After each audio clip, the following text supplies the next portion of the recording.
You know Ozzy Osbourne, the Prince of Darkness, the wild man who bit the head off a bat. But what if I told you the rock icon synonymous with chaos was battling health issues so severe they forced him to confront a quieter, more vulnerable reality at 76? This isn't just a story about a rock star's excesses. It's the shocking, untold truth of a man who faced down unimaginable demons, only to be struck down by a series of devastating blows no one saw coming.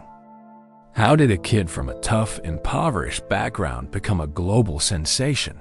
What hidden battles truly shaped him? And what really happened behind the scenes of his most controversial moments? Stick around to uncover the full, unvarnished story. And while you're here, make sure to hit that subscribe button. You won't want to miss what's next. Long before he became the Prince of Darkness, Ozzy Osbourne, born John Michael Osbourne, emerged from the gritty, poverty-stricken streets of Aston, Birmingham. His childhood was anything but easy, crammed into a tiny two-bedroom house with 6 siblings.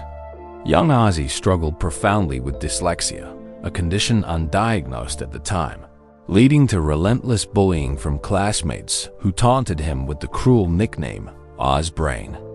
His home life offered little reprieve. A strained relationship with his father often escalated into violence, casting a long shadow over his early years. In a truly shocking revelation, at just 14, overwhelmed by the darkness, Ozzy attempted to off himself by jumping from a bridge, a stark testament to the depth of his despair.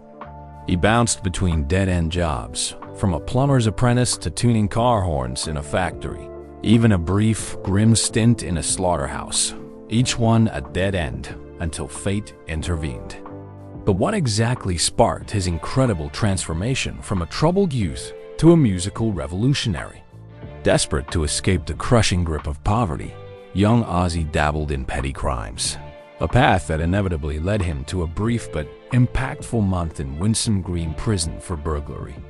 It was there, amidst the harsh realities of confinement, that he first learned the painful art of prison tattoos, forever marking him with an Ozzy on his knuckles.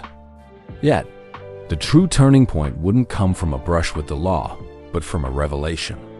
One fateful day, hearing the Beatles' "She Loves You" for the first time was an epiphany, a lightning bolt that struck deep within his soul.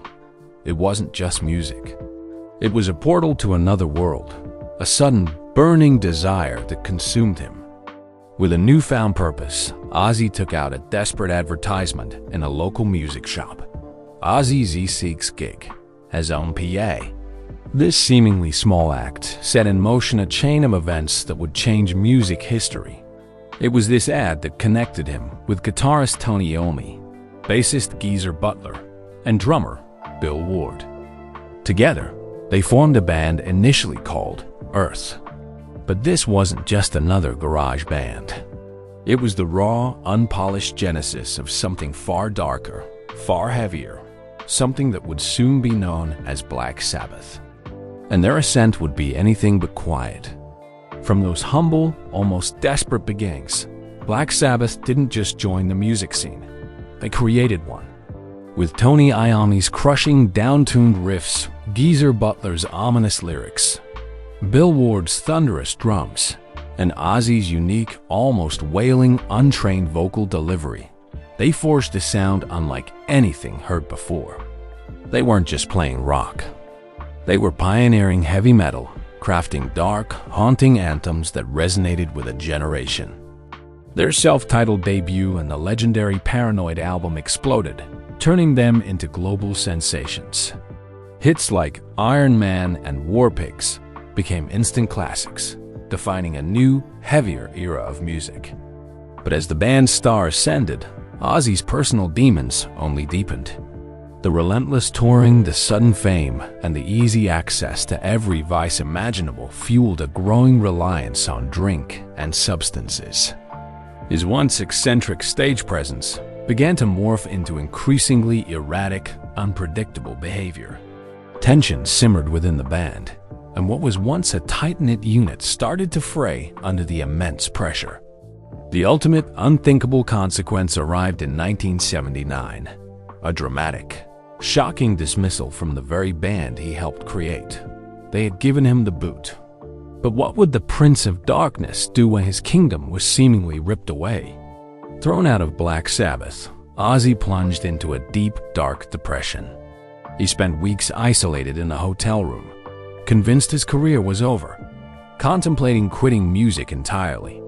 The Prince of Darkness was utterly lost, a king without a throne. But then, a force of nature entered his life. Sharon Arden, daughter of his former manager Don Arden. She saw past the wreckage, recognizing his raw, undeniable talent and a spark that still burned beneath the surface. Sharon not only believed in him, she took charge, demanding he launch a solo career, a move that would ultimately change both their lives forever. Her first masterstroke was finding a guitarist who changed everything. That was Randy Rhoads, a young virtuoso whose classical precision melded perfectly with Ozzy's raw vocal power. Their chemistry was immediate and explosive, leading to iconic solo hits like Crazy Train and the groundbreaking Blizzard of Oz album. Randy wasn't just a bandmate. He was a profound personal and musical connection, a guiding light for Ozzy. Their bond was unshakable, their future limitless. Then, in a moment that shattered Ozzy's world, the unthinkable happened. Randy Rhoads died in a horrific plane crash in 1982.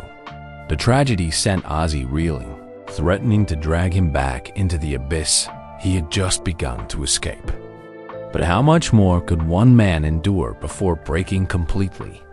Randy Rhoads' sudden brutal death plunged Ozzy into an even deeper, more terrifying spiral of substance abuse.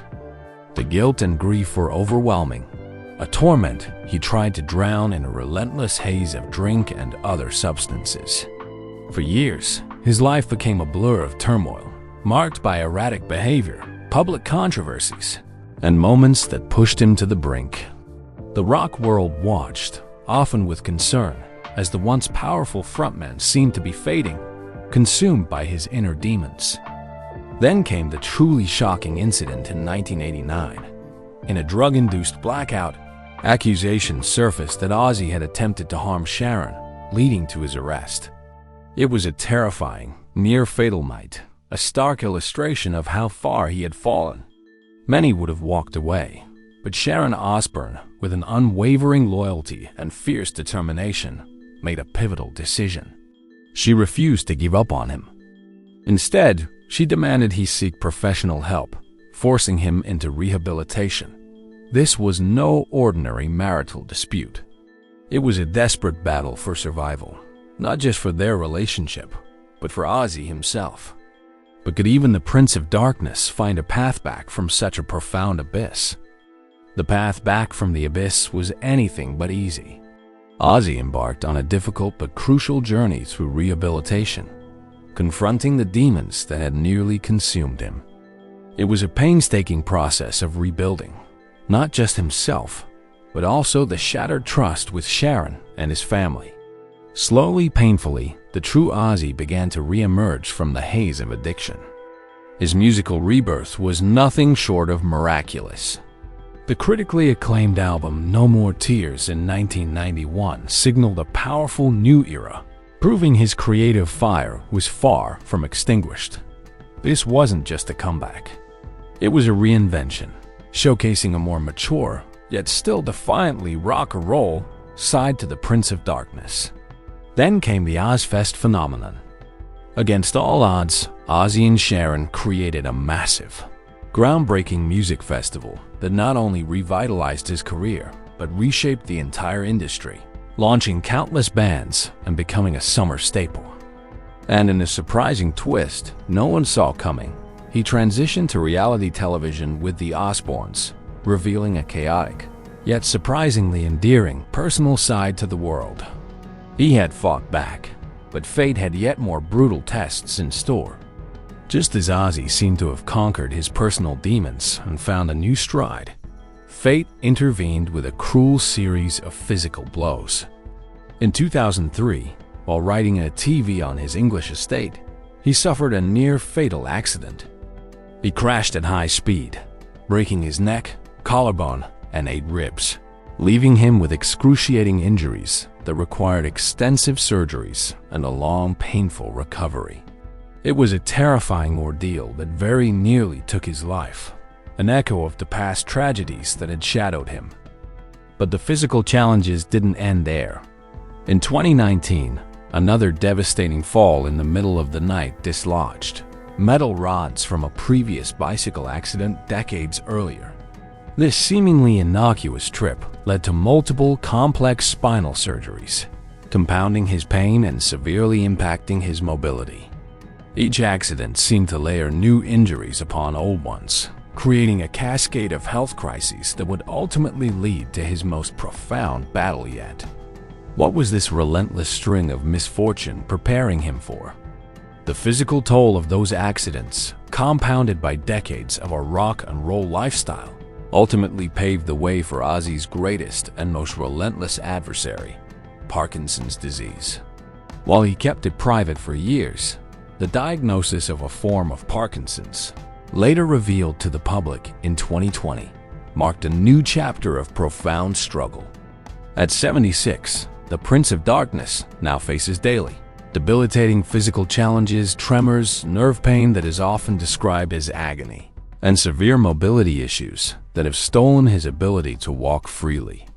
Despite the immense pain and the constant battle against a progressive neurological condition, Ozzy's determination remained unwavering. He expressed a fierce desire to perform one last time, a final bow to the millions of fans who had stood by him. However, the harsh reality of his declining health led to the emotional, difficult decision to cancel tours and step back from extensive live performances. Yet, even in this vulnerability, Ozzy's candor about his Parkinson's battle has been an inspiration, showing millions the strength required to face down even the most insidious, invisible enemies. But even with these severe limitations, his legacy continues to burn bright, driven by a spirit that refuses to be extinguished. Even as Parkinson's and a string of brutal accidents ravaged his body, Ozzy Osbourne's spirit remained fiercely unbroken, cementing his status as a cultural icon, an ultimate survivor, and a rock legend. And in a final, poignant act, the Prince of Darkness gave his last bow. On July 5, 2025, the original Black Sabbath lineup, Ozzy, Tony Iommi, Geezer Butler, and Bill Ward, reunited for the first time in 20 years for the monumental Back to the Beginning concert in their hometown of Birmingham. It was a historic, emotional farewell, with Ozzy performing his own set before joining his bandmates for one last performance, a moment that echoed through the heavy metal world. The event wasn't just a tribute.